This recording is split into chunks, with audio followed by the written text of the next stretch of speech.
Bismillahirrahmanirrahim. Assalamualaikum warahmatullahi wabarakatuh.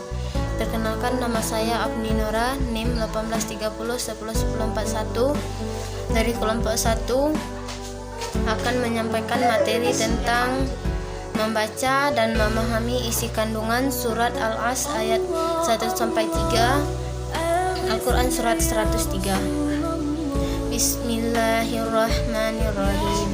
Wal-'as innal insana lafil khusr illal ladzina amanu wa amilus sholihat wa tawassaw bil haqq wa tawassaw bil sabr.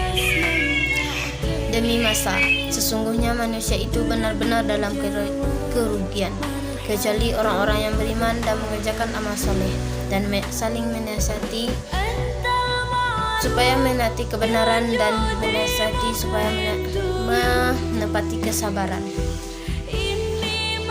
Surat Al-As meskipun pendek dan mudah dihafal, namun memiliki makna yang sangat dalam. Allah bersumpah dalam ayat pertama dengan tegas mengingatkan tentang waktu, bahwa waktu yang diberikan Allah kepada setiap manusia harus dimanfaatkan dengan sebaik-baiknya. Umur kita selama hidup di dunia tidak ada yang tahu kapanpun akan berakhirnya.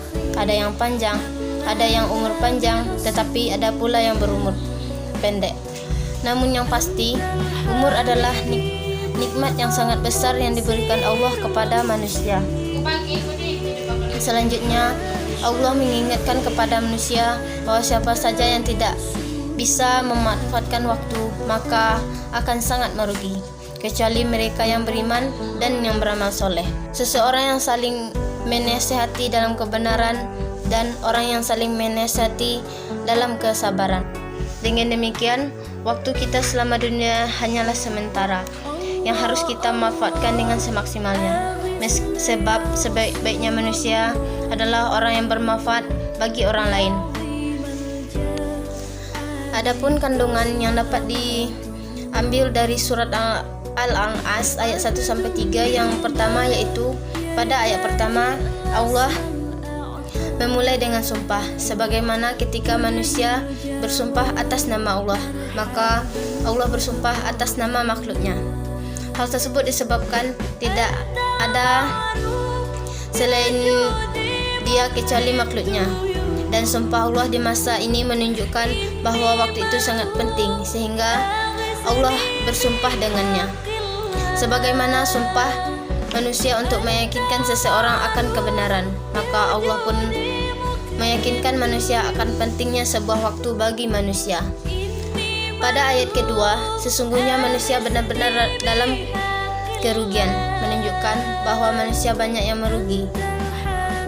Sangat disayangkan bahwa kerugian manusia tersebut tidak banyak yang menyadari, sehingga Allah bersumpah akan hal tersebut, meyakinkan bahwa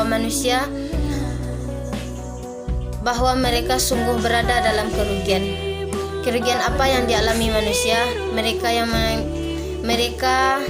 mereka alami adalah kerugian yang tidak dapat menggunakan waktu di dunia dengan sebaik-baiknya sesuai dengan petunjuk Islam. Pada ayat ketiga dijelaskan ada 3 syarat agar manusia tidak dikategorikan sebagai orang yang merugi.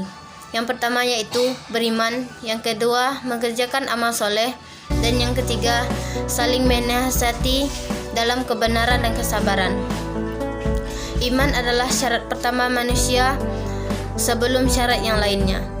Hal tersebut menunjukkan bahwa iman merupakan hal dasar yang tidak boleh dilupakan manusia.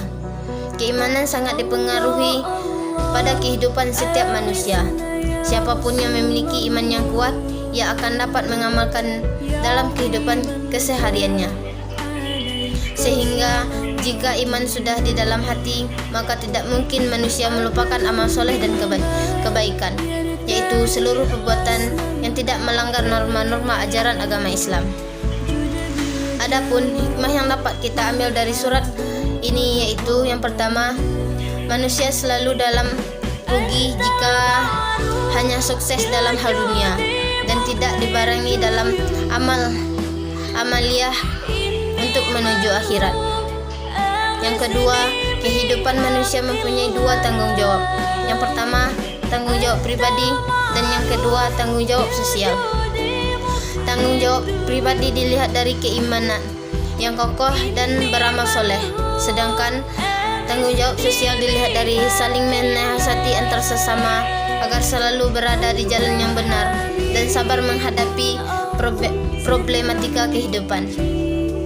Dan yang terakhir yaitu waktu. Waktu merupakan hal yang paling mulia sehingga dijadikan objek sumpah dan kita dilarang untuk mencelanya. Dalam sebuah hadis dinyatakan, janganlah kalian mencela waktu karena yang mengaturnya adalah Allah sendiri. Demikian yang dapat saya sampaikan. Jika ada salah kata dan penyampaian, saya mohon maaf. Saya akhiri dengan Assalamualaikum warahmatullahi wabarakatuh.